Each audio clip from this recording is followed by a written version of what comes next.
And so at this point, I now invite the moderator of the next session, Dr. Kenneth Connell, a member of the Healthy Caribbean Coalition Board and Deputy Dean of the Faculty of Medical Science of the Cave Hill campus, to lead on session 1, which will focus on our food and shaping a healthy food supply.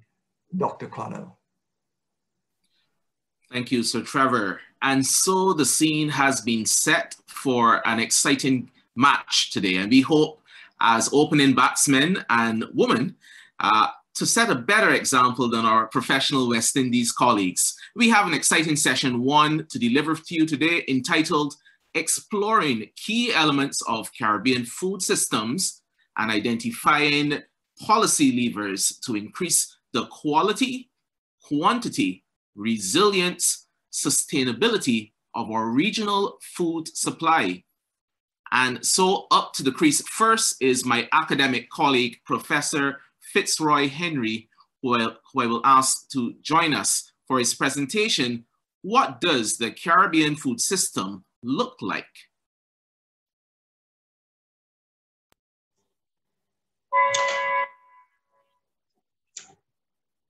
Thank you, Mr. Chairman, and good morning to colleagues around the world, particularly colleagues in the Caribbean. Yes, we are the opening batspersons in this momentous Caribbean Coalition conference. The aim of my presentation is to give an overview of the food system, and I will be focusing on the relationship between food systems and public health. We need to ask ourselves, what is it we're trying to achieve? What is the goal? I will look at 3 of the main barriers to achieving that goal, and I will end by asking the question, are we bold enough to break down those barriers? So I will start with the premise that a successful food system must meet the population health needs of the Caribbean. And in so doing, I will address the key pillars of the food security and food system. We have to look at the food available to us. How can we access it? How do we consume it? And how does it lead to the problems that we're having with obesity and NCDs? In so doing, we have to recognize the factors that are influencing food availability, such as local production and imports, the factors affecting accessibility, the cost of food, and our ability to pay for it. And we also need to look at the food industry and their influence on consumption and our own practices in terms of our tradition and culture.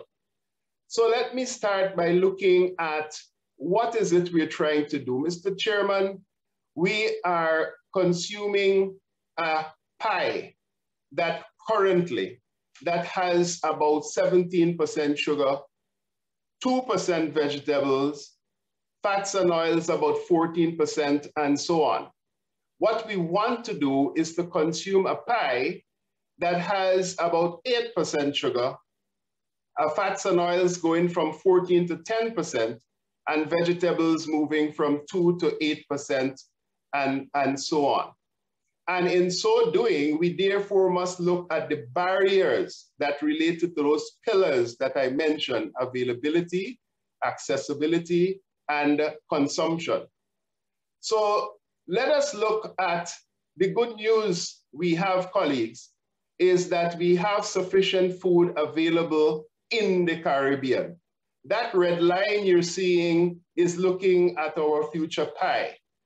That's where the pie is, the future pie, and we're looking at available foods, and we have, apart from Haiti, all of the other Caribbean countries have food available over the pie. So you may ask, why am I listing it as a barrier? Well, despite the fact that we are blessed with abundant land and water around us, we are still a net importer of food, as previous speakers mentioned. And if we look at the food import dependence ratio, which is the gap between local production and what we need to consume, looking at imports divided by consumption, we see that this ranges, the food import ranges from about 40% in some of our countries like Belize and Guyana, to about 95% in countries like, yes, in Kitts, Barbados, Bahamas, and so on. So this is not really good news. But the situation, colleagues, is bad, because when we drill down further, we notice that when we look at the fat availability, and this is just looking at the case of Jamaica, that red line is the pie that we are trying to reach. And we see that as far as fat availability and consumption, we are way over that red line, and a large part of it is coming from imports. When we look at the next slide, which looks at sugars, the red line is the pie that we're trying to achieve, and we see what is happening in terms of local production and imports. And you see how the imports of sugar, and many of these are the invisible sugars in our breakfast cereals and so on, not the sugar on our dinner table. So, and finally, when we look at our pie in terms of that red line for vegetables, we see that we are way below where we should go. And we can go through the food groups and so on. So the summary then is that we have some problems with imports. As we see the most of the imports are health retarding, that is fats, sugars, and ultra processed, whereas we have few imports that are health promoting, such as the legumes and vegetables. Next, I want to look at the second barrier, which is the cost of food, the accessibility part. And again, the case of Jamaica, if we look at the turn of the century, we see the food price index was about 32. And when we look currently, it's about 177. The second part of the accessibility is whether we have the purchasing power.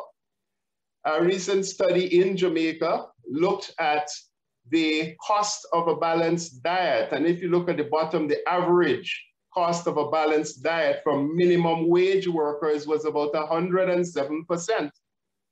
And if we look at a cashier clerk, it's about 60%. If we look at the registered nurse, it's about 21%. And a mid-level manager, it's about 16%. But it's the first column that really concerns us, the low-income group, which is over 100% to get a balanced diet. And this is just for a family of 3. And we know that our families are much larger than 3, well, with more income earners and so on. So we have another challenge there. And the final barrier we have is on consumption. And that there we talked about the imbalance already about the foods available to us. And we also have an imbalance in terms of our own practices. It was mentioned the culture and the tradition. We also have a food industry that is marketing products that is not paying sufficient attention to health. We also have established food labels on our nutrition facts panel, but we are meeting very heavy headwinds in trying to convert those established labels into easily understood information for our population with the front of package labeling. It's not new information, it's the existing information converted into an easily understood measure, and there are headwinds that we're running into, as mentioned by previous speakers too. So we need food policies to address most of these above, and that is the barrier we have with consumption. So colleagues, we have the location of the barriers to halt obesity and NCDs, mainly in agriculture, trade policies, food industry, you notice how large that is. We also have civil society, education, health, and we can't ignore transportation and the ministries of commerce that give the franchise holders leeway, and so on.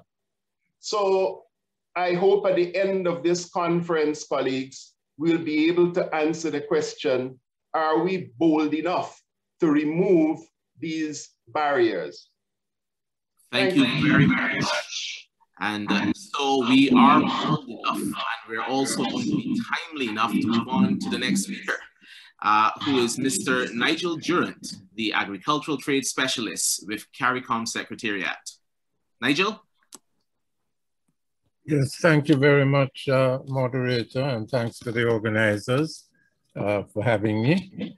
I'm told I have 8 minutes, so let's go. The presentation basically deals with CARICOM initiatives in food production, trade, and development. We have had a long history of developing strategies for agriculture in the community, and this continues. The revised Treaty of Chaguaramas has extensive provisions on agriculture and fishing. Next, please. The Common External Tariff is the main vehicle for providing support to regional producers. We have fairly significant tariffs of about 40% on a range of agricultural products, which member states have a producing interest in, compared to non-agricultural goods. Some products, however, attract lower tariffs than that 40%, and this was due to considerations of cost of living, production potential in the region, and so on. But the CET is currently being reviewed, and it may be in the interest of stakeholders to indicate to the Secretariat their interest in being part of this process. The whole essence of the CET is that it helps to facilitate trade within the region. I will say a little more about that. So-called sanitary and phytosanitary measures, SPS. These are aimed at protecting agricultural health of the importing countries. They're quite legitimate measures when used on the basis of scientific assessments of risks.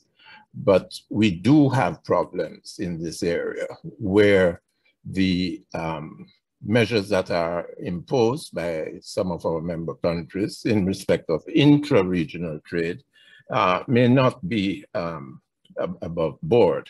And we're currently seeking to harmonize the SPS regime for the region so as to facilitate trade. In this respect, CAFSA, the Caribbean Agricultural Health and Food Safety Agency, is currently working on what I call protocols that will facilitate the movement of key crop products and livestock as well. Next. In terms of external trade agreements, I think the takeaway here is that CARICOM has always been very cautious in liberalizing trade in agricultural products, whether this is at the WTO or in bilateral agreements with neighboring countries or the EU or the UK, because we have had to have a separate agreement following Brexit. So our instinct has always been one based on the need to protect our producers and enable them to continue surviving as well as growing. Next, please. Now, food imports, a lot has been said about this, so I won't go into too much detail. Most of our food imports come from the US. Only 12.7% of total food imports are sourced from within the Caribbean. That was up to 2010. It hasn't changed much. Fairly high food import bill, $5 billion US. I was told yesterday that there's an estimate that's twice as large. So we have to keep looking at what the figures actually tell us. But this has been a flashpoint for policy making in the region insofar as agriculture and food are concerned. We mainly import primary products. No, let me revise that. The importation of primary products are those that the region basically doesn't produce or produce in large enough quantities. Wheat, meat products, for example, refined sugar. There has been, of course, an increase in the proportion of semi-processed and processed foods over the years. And this, I think, is the result of increasing incomes in the region, albeit with fairly significant levels of poverty remaining in the population.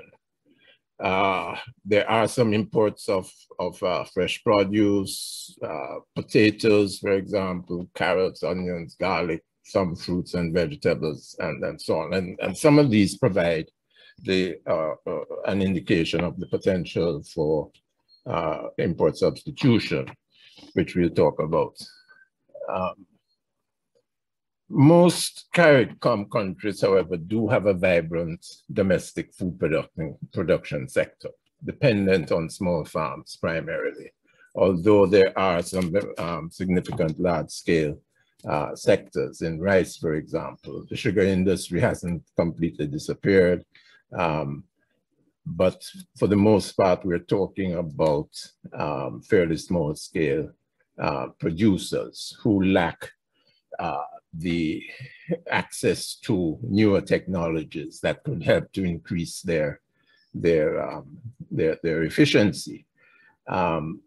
It's difficult, I think, for us to compete on scale. If you look at any of the YouTube videos, for example, on agricultural production in the US and other places, you'll see what we have to compete with. And so I think we need to focus more on high quality production, which can be distinguished from imports based on their freshness, their relationship to the land and culture and so on. Poultry production is very significant in several countries: fresh fish, tropical fruits, vegetables, etc., the whole range. I think there are very few countries that don't have a significant domestic food production sector, and some have been mentioned by earlier speakers. The COVID pandemic has, as was said, spurred a redoubling of efforts at the regional level to improve the trading environment for agri-food products. There was a severe demand shock as a result of the measures that had to be taken to control the pandemic, the lockdowns, travel restrictions. Tourism still has not rebounded, and that constituted a significant demand pull for our fresh agricultural products. So there may be some long-term damage that has been done. Of course, on the consumer side, there has been reduction in income, and that has fed into the production system as well. Next slide, please. I thought I'd say something about transportation. This has been the subject of considerable attention by CARICOM institutions, by the heads of government, by the COTED, which is a trade ministerial body, for quite a long time. I don't think we have quite reached a solution in terms of improving the efficiency with which particularly fresh agricultural produce is traded within the region. There are, of course, other problems. I'm going to interrupt you there, and I want to stick a pin and come back to that solution in our panel discussion, because it's very interesting. But we do need to move to the next presenter, Thank you very much. Okay. Who is Mr. Jacinto Winfield, the Policy Officer of Environment and Climate Change. Presentation is also aligned with yours, as you know. Jacinto, go right ahead. Thank you. Good morning, and I hope you can hear me okay. Perfectly. Thank you. So I'm going to be talking about how do we build climate resilience in food systems in the Caribbean. We can go into the next slide, please.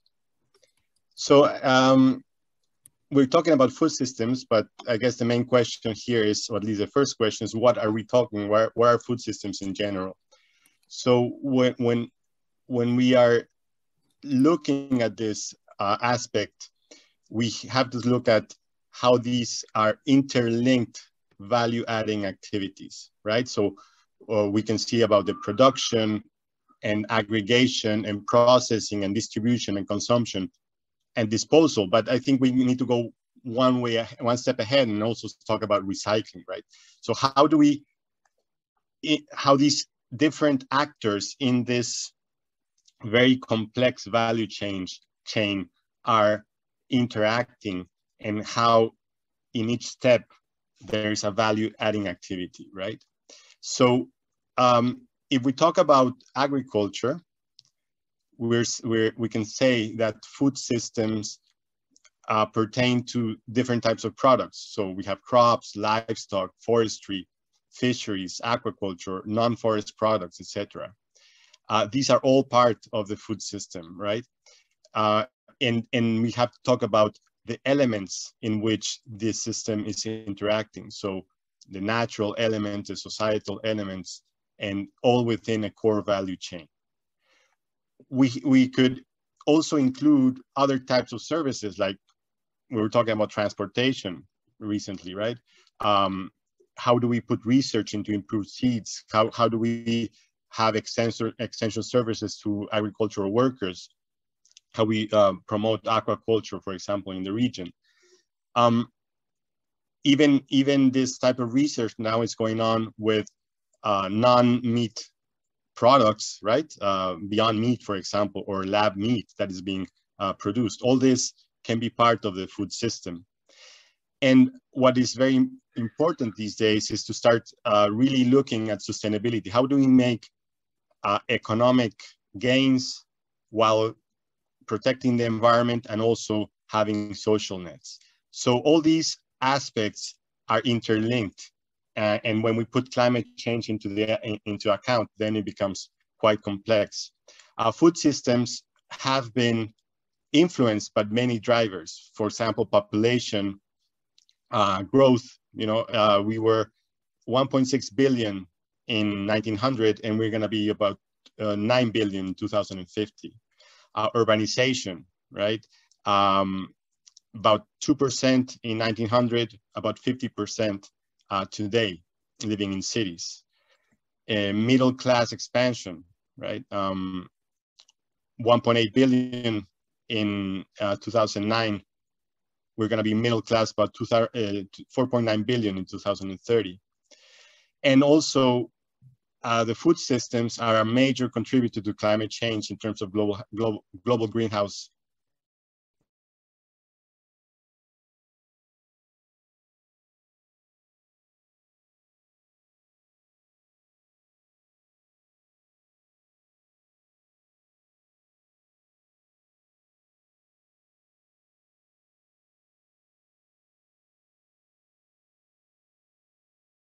We know that there's going to be increased periods of increased intensity of rainfall, and that produces floods.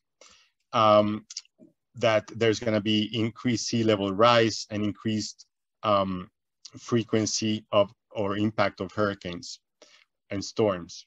And yeah, I hope you can see okay. My internet connection is unstable. This has several different. Those are the climate drivers. We need to make a distinction between climate drivers and climate impacts. And climate impacts then affect crops differently. For example, in the suitability of crops, we may have increase in, for example, sweet potatoes in Jamaica, but a decrease in corn production in Belize.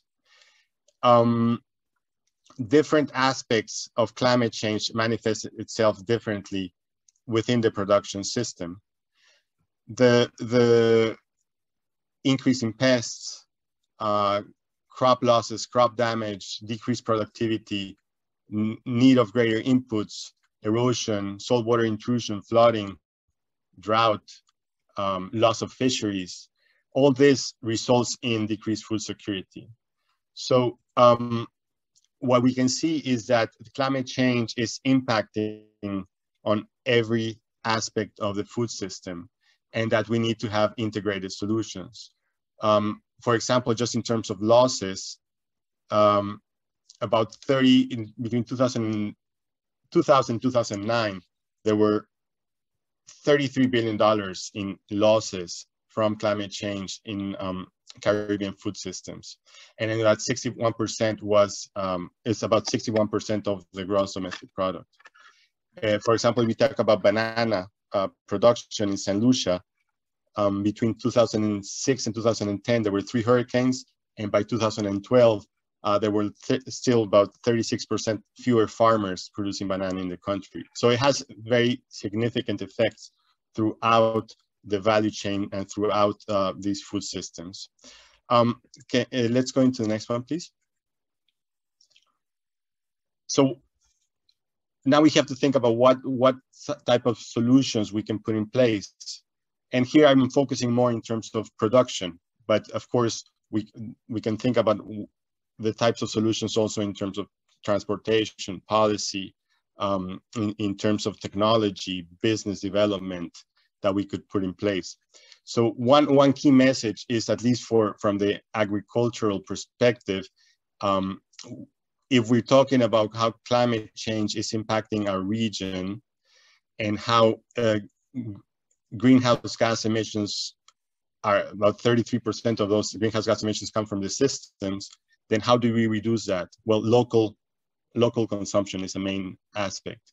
How do we diversify food production? How we have, for example, backyard gardens for people to produce their own food? How do we stop using oil-based fertilizers so we can go through organic farming, vermicomposting? How do we increase, for example, the beekeeping aspect is very important, how we have increased pollination. And other activities, for example, rainwater harvesting, seed banks to have increased food supplies, and put technologies like solar dehydrators, greenhouses, efficient irrigation that can increase production, solar hydroponics. We have to have integrated systems, nature-based solutions, and in general, build resilience, diversify production, and diversify income. My final slide is more in terms of how do we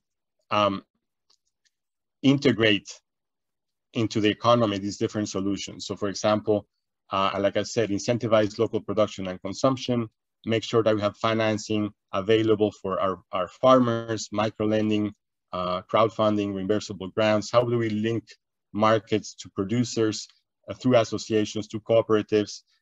We need to promote the de-risking mechanisms for all those climate storms, disasters that are coming. And of course, engaging private sector.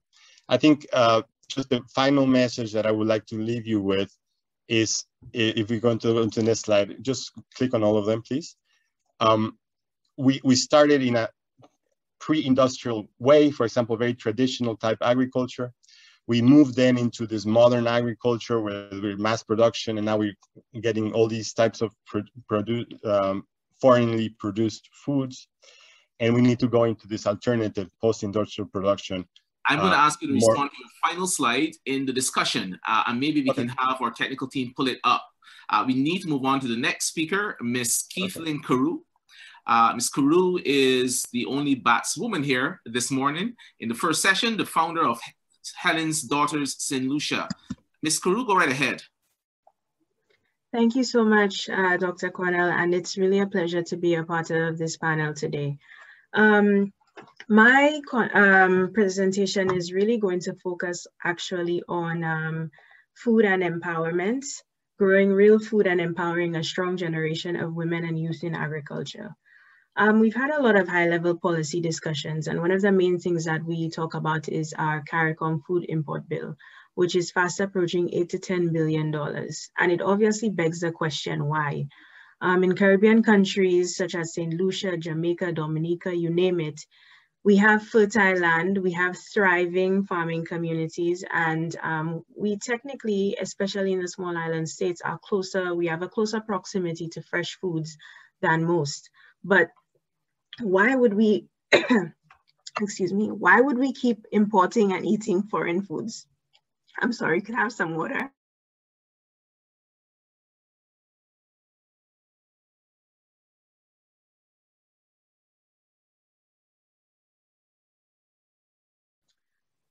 Apologies for that. And while we've had this high-level policy discussion on our food import bill and the rise of NCDs as a region, we neglect one of the key links to health and agriculture, and that is actually the people. The very persons that are tasked with our food security, apologies, are neglected, underfunded, and lack essential skills to grow nutritious food for our societies. This is further exacerbated when you look at women and youth who participate in the sector. Next slide. As an organization, Helen's Daughters focuses primarily on the economic empowerment of rural women. And we've done so because women represent the first formal food contact for most human beings. The vast majority of babies are nourished via breast milk. Furthermore, women generally mold the palates of most families, doing the cooking, introducing children to new foods, and passing down recipes and food preparation techniques to their children and close relatives. Therefore, women represent the foundation of the food chain and the food security discourse. However, when you look at the statistics, women and youth remain at the very base of the value chain. Many of these women, particularly in rural areas, practice subsistence farming. They are literally in charge of the majority of households, particularly in rural areas, and their foods. And they lack the requisite skills that educate them on proper nutrition. Next slide, please. We've talked quite a bit about, in our conversations as an organization, about access to resources. And I know that you are dying for a glass of healthy water. So I'm going to give you 30 seconds and quickly recap for our audience the interesting presentations that we have gone through so far. So first up was Fitzroy Henry, Prof.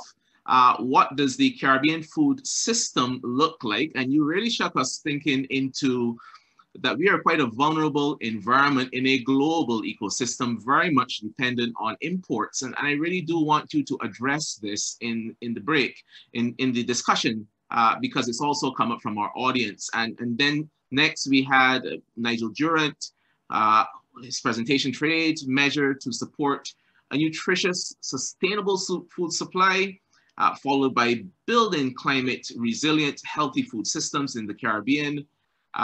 And finally, we're on to live with Ms. Keithlyn Carew, Food and Empowerment, Growing Real Food and Empowering Strong Food Supplies. And so, Keithlyn, are you ready now? Are you well hydrated?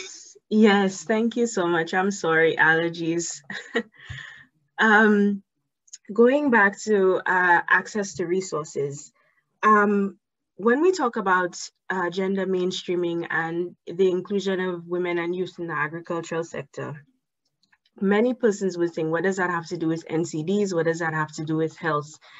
And one of the things that we have to note is that with the lack of mechanization, the lack of, as Mr. Durrant had mentioned, with the lack of the number of constraints that limit women and youth, particularly in the agricultural sector, from access to and ownership of land, from access to agricultural loans and farmer registration.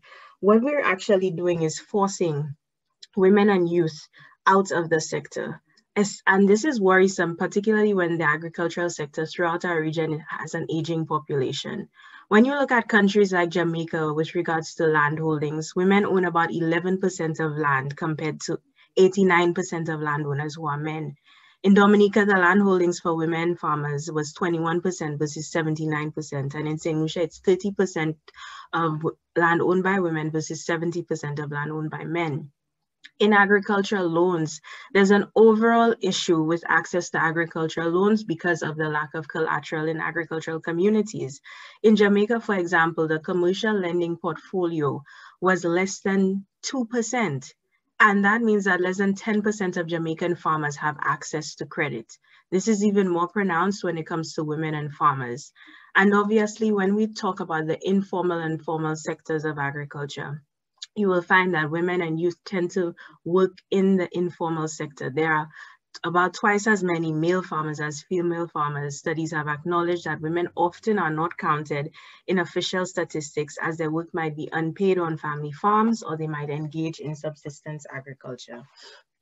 And when we look at this, land holdings, access to finance and agricultural loans, farmer registration, access to trainings and other opportunities only assists and empowers our farming populations within it. We tend to have this conversation and talk about health and NCDs and so on without the conversation that integrates farmers and empowering farming populations into that conversation. As an organization, next slide, please. As an organization, what we've noted is that particularly in the region, there is a lack of skills. Especially in agricultural communities. For example, in St. Lucia alone, there are about 10% of skilled workers in the agricultural sector. 2% of that are women and 8% of that are men. And what we've tried to do is focus on doing a number of, whether it's flagship programs, virtual cohorts, and so on, that focus not only on local production and amping up and amplifying the efforts of that, but also on the agribusiness portion of things. We talk about reorienting and reorienting persons' minds toward purchasing more nourishing foods and nutritious foods, but we're not educating our own farmers on the nutritional marketing that comes with producing those foods and selling those foods. How can we target the audience that's purchasing the food, but not educate the actual growers of those foods? And that's one of the things that we actually focus on in our Rural Women's Ag Academy, which is a virtual program, a 6-month program that focuses not only on sustainable agriculture, but also agribusiness development and nutritional marketing, as I mentioned previously. One of the things that we've noticed, particularly in the Caribbean, we can push persons to eat nutritious foods and try to curb down on our food import bill, but are we really focusing also on the production of our foods? In the region, we have overuse of pesticide, which could also be a health problem or have major health implications for persons. And we've been able to switch a lot of our farmers from heavy pesticide use to at least pesticide-free farming. We've upskilled, I would say, quite a bit of women and youth in our programs, adapting them, allowing them to adapt to climate change, also taking into account land degradation and climate change. Innovation. We were literally the only organization in St. Lucia at the time during the COVID-19 pandemic that was still holding agricultural trainings online. And we switched to more innovative tools such as hydroponics and so on, but focused on frugal innovations, understanding the fact that farmers do not have a lot of access to land or to finance. And obviously, finally, as Jacinto mentioned, I believe, improving business efficiency. We cannot compete on scale, but we know we can compete on quality. And we know that what we need to do is try to enhance the linkages that we can make between our farming communities and the larger food retail sector, which is exactly what we're trying to do. At the end of the day, we can have high-level policy discussions, we can write papers, we can develop even more policies. But without the engagement of agricultural stakeholders on the ground, we're never going to change this discourse between NCDs, between our food import bill. And I think this is a call to action for persons like Healthy Caribbean Coalition to remember that the solution shouldn't come from the top down, but actually from the bottom up. An inclusion of farmers, agri-entrepreneurs, particularly making it inclusive to women and youth, is essential in this discourse and in the future actions that we're going to take. Thank you. This is such a critical point to end on, and take comfort from the fact that Zoom always triggers allergies. I want to invite all of our panelists to just turn your screens on. We have some very provocative questions here. I hope to get to as many of them as possible. The first question, which I know has been answered in the chat, but I want to pose it to all panelists. I'll let you decide who answers. So at some point, you referred to the high import barrier, and I think this was to Dr. Durrant, because most of the food is imported. So this would seem to be a critical barrier to healthy food supply in the region. So isn't this really what we need to address? I mean, we are only a small environment in a large ecosystem. So isn't this really the solution?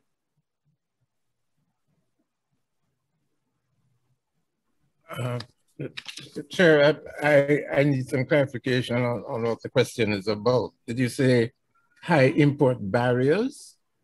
So high import costs are, high import percentages of food in the region is a critical barrier. Okay, I see what you mean. Okay, yes, I mean, our imports have grown over the years. The economies have diversified, fewer people are dependent on agriculture, incomes have risen, etc. So you're going to expect some increase over time, but there are certain key products, certain staples, as well as certain niche products that we do import, which we can replace. And that is some of the activity that's currently taking place. I didn't get to mention the Caribbean Private Sector Organization, although I think somebody else did. They have put up a program for import replacement for a range of products, including poultry and various vegetables and fruit and so on. So in that respect, in terms of helping to galvanize the activity of the private sector, I think our system has been showing some fruit. But I think the other thing that we need to take on board is that with consumer tastes having changed and consumer buying behavior having changed, the production system, both at the primary level and those in charge of processing and packaging and so on, have to step up their game. Because people have less time for food preparation, even simple products, even simple things like making salads and so on take time, or root crops. Few people really want to go through the pain of peeling and washing off dirt and so on and so forth.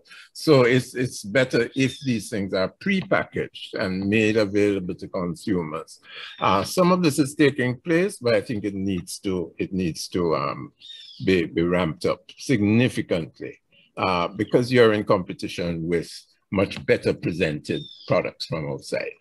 Yeah, I take your point. And I also take the point that you now have market pressure from a community that is accustomed to a certain standard, and to suddenly just cut that could be challenging.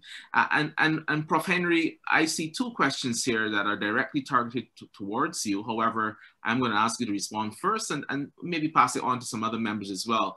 So is there a country in the Caribbean space that you feel has been a model with regards to skillful trade agreements or taxations that have supported the local economy? Example, protectionism with high taxes for these non-fresh, ultra-processed foods that have led to our NCD levels. Is there a model country? You're muted, which is the other side effect of Zoom. On mute, yes. Sorry, there isn't I can't identify a model country. What I can identify are model policies that countries have taken on specific, for example, sugar-sweetened beverages. We see the lead by Barbados, we see the lead by Dominica, and to some extent by Trinidad. We also see some policies in Jamaica in terms of the sale of sugar-sweetened beverages above a certain concentration. And in Belize and in Bermuda, I think, Bermuda, there were policy actions within countries. There are other aspects that have not been taken up by those countries.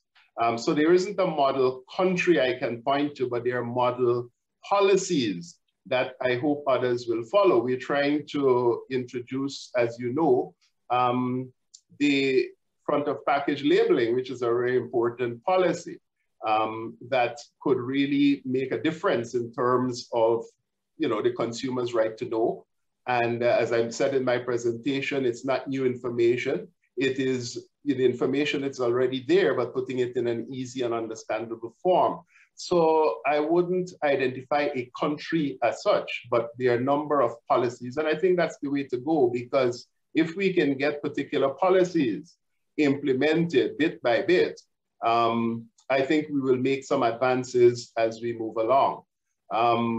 I don't know if Nigel can talk more about the WTO actions in terms of policy at an international level. I'm not so familiar if there are countries that have been able to be in keeping with the WTO agreements that all our countries signed on to, that he can refer to. But in terms of specific policies, yes, there are some, and we have to keep encouraging those countries to implement those policies as they see fit.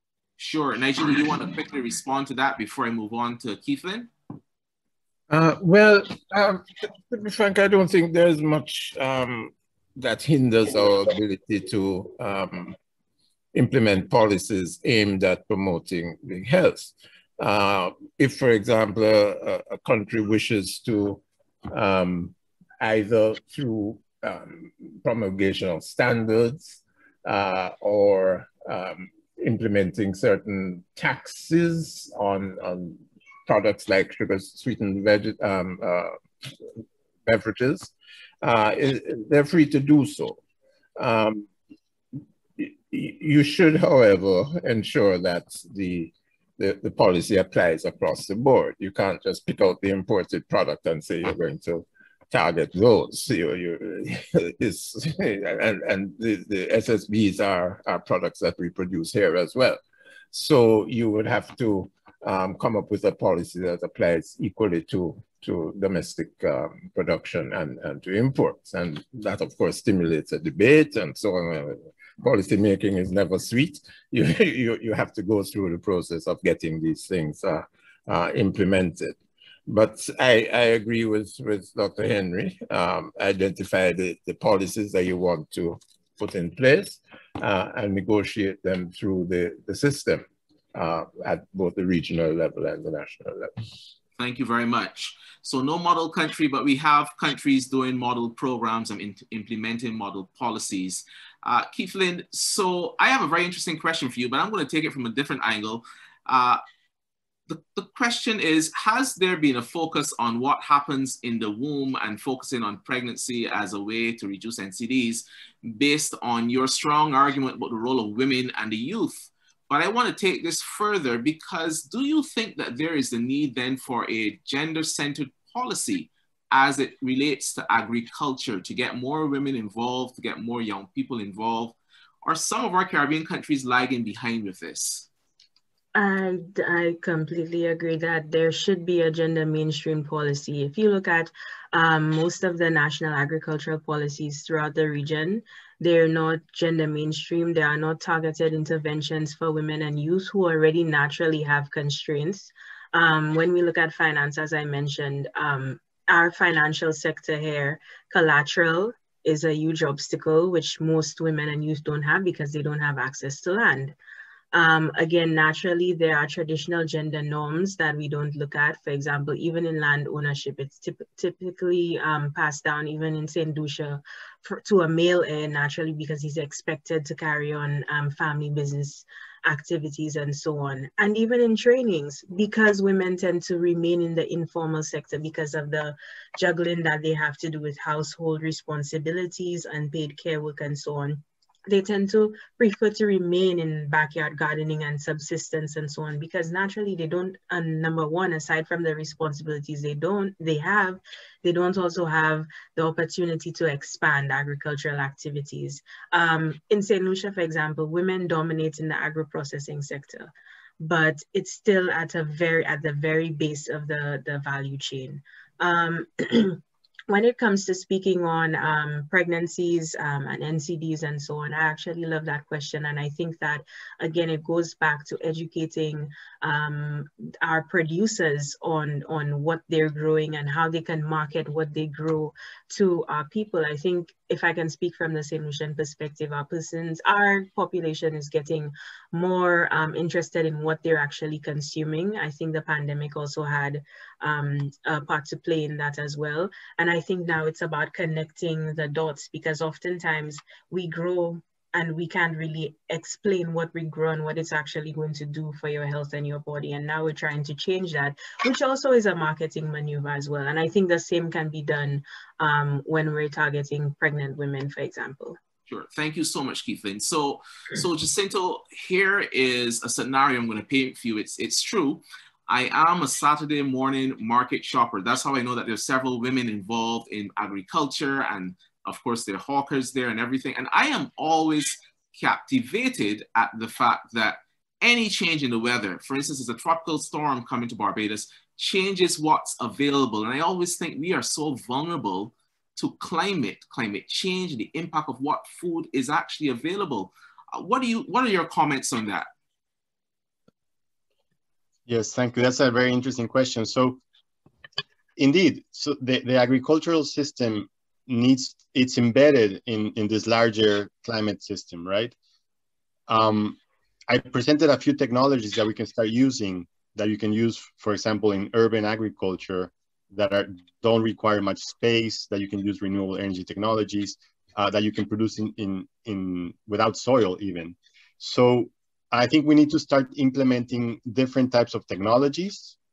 And that brings one of those questions where, how do we get youth involved? You know, the age of the farmer is getting older and less interest in farming. Let's start using technology, apps, this more efficient way of producing, get people, young people involved, and have more resilient systems. There's some, for example, greenhouses that are hurricane resistant. So there is technology out there. We need to start testing it, proving it, applying it, piloting it, getting data, so that we can build that resilience in those systems. Of course, agriculture depends on the climate. So we will always have that constraint, but we also need to work around it and start putting all those safety nets. For example, insurance. You know, how do you access insurance and make sure that you don't lose your crops and you have seeds for your next season? So all these things need to be in tandem or in parallel, and there's not one response. It's not policy, it's not technology, it's not insurance, it's everything combined. In talking about these, for example, octagons that we're putting in labels, maybe we can have an octagon that is for greenhouse gases that this product is bringing to your table. How do we get people to be conscious about the amount of greenhouse gases that bringing some juice from Morocco to Barbados it contributes to, right? So all these things come into account. And I think having more information, better understanding of our own contribution to the local community, to the local economy, is quite important for people to make the better choices. Thank you. Yeah, I completely agree with you. And I'm going to pose this next question to Fitzroy, because this is something that has baffled my mind from a teenager at school. How does free interregional trade factor into all of this? Because Caribbean states with higher agricultural output often face difficulty supplying other member states. And I could never understand why we imported Chiquita bananas, for instance.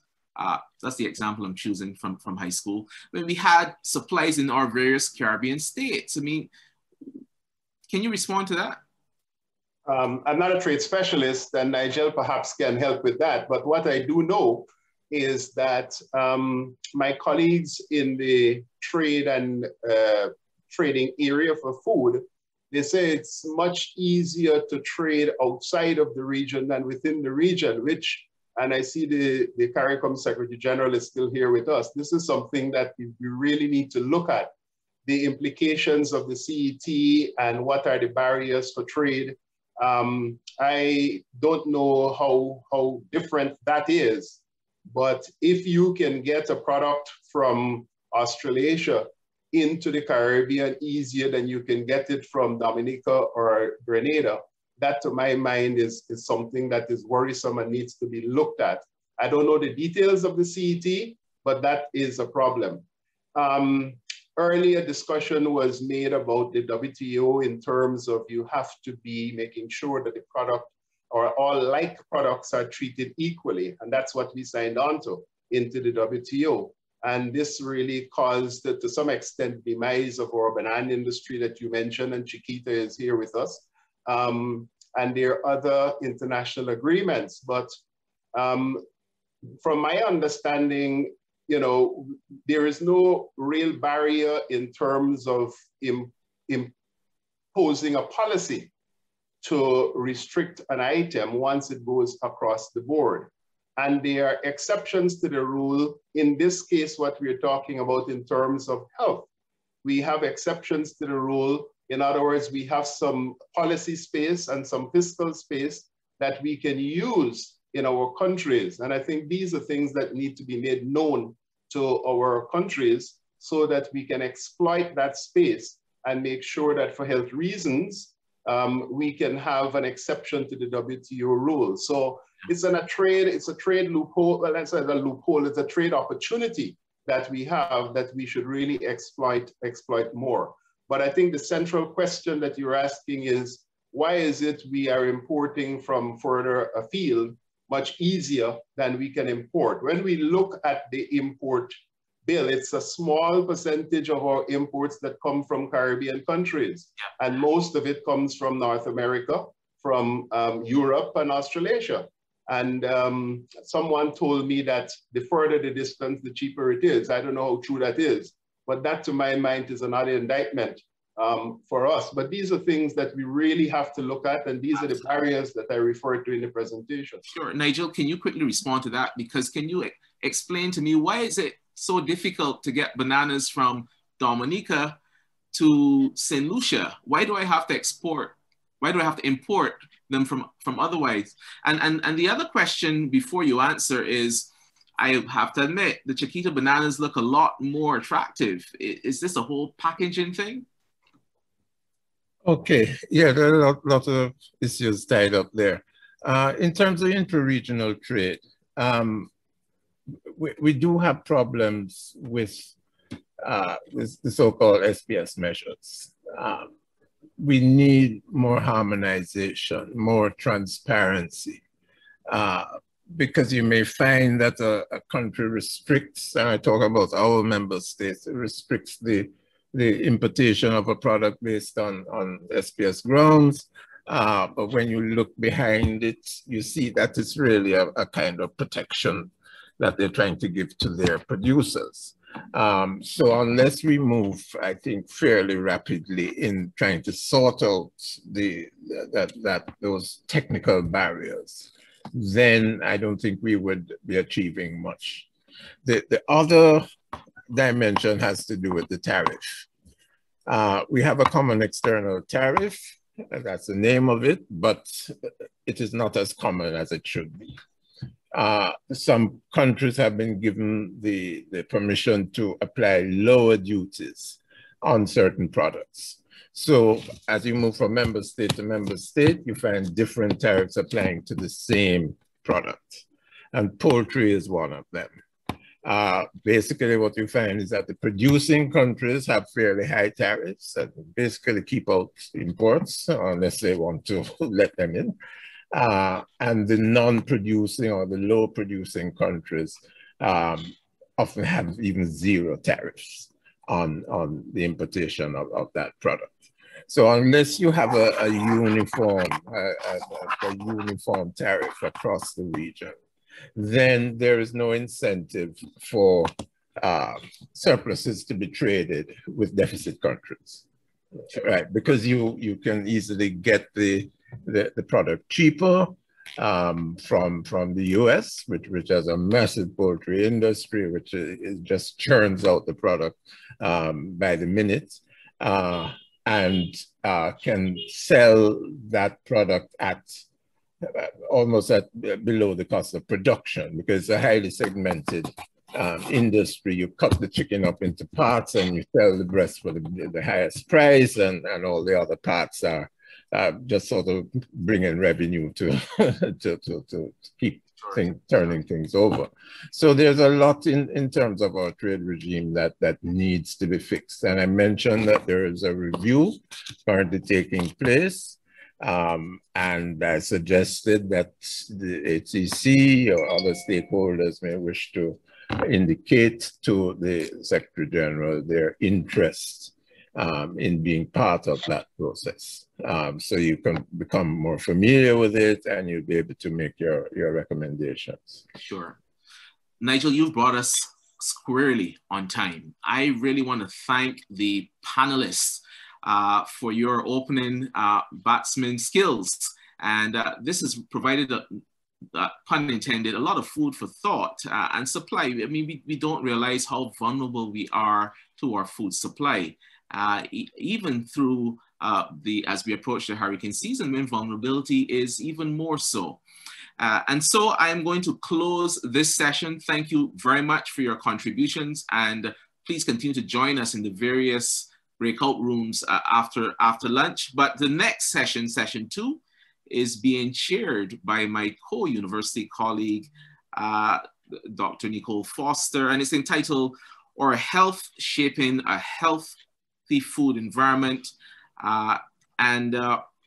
But before this, we will actually have a fitness break. You get to stand, move, and exercise to possibly steel pan rhythms. We're not sure. Colleagues, enjoy the rest of the meeting and have a fantastic and healthy July.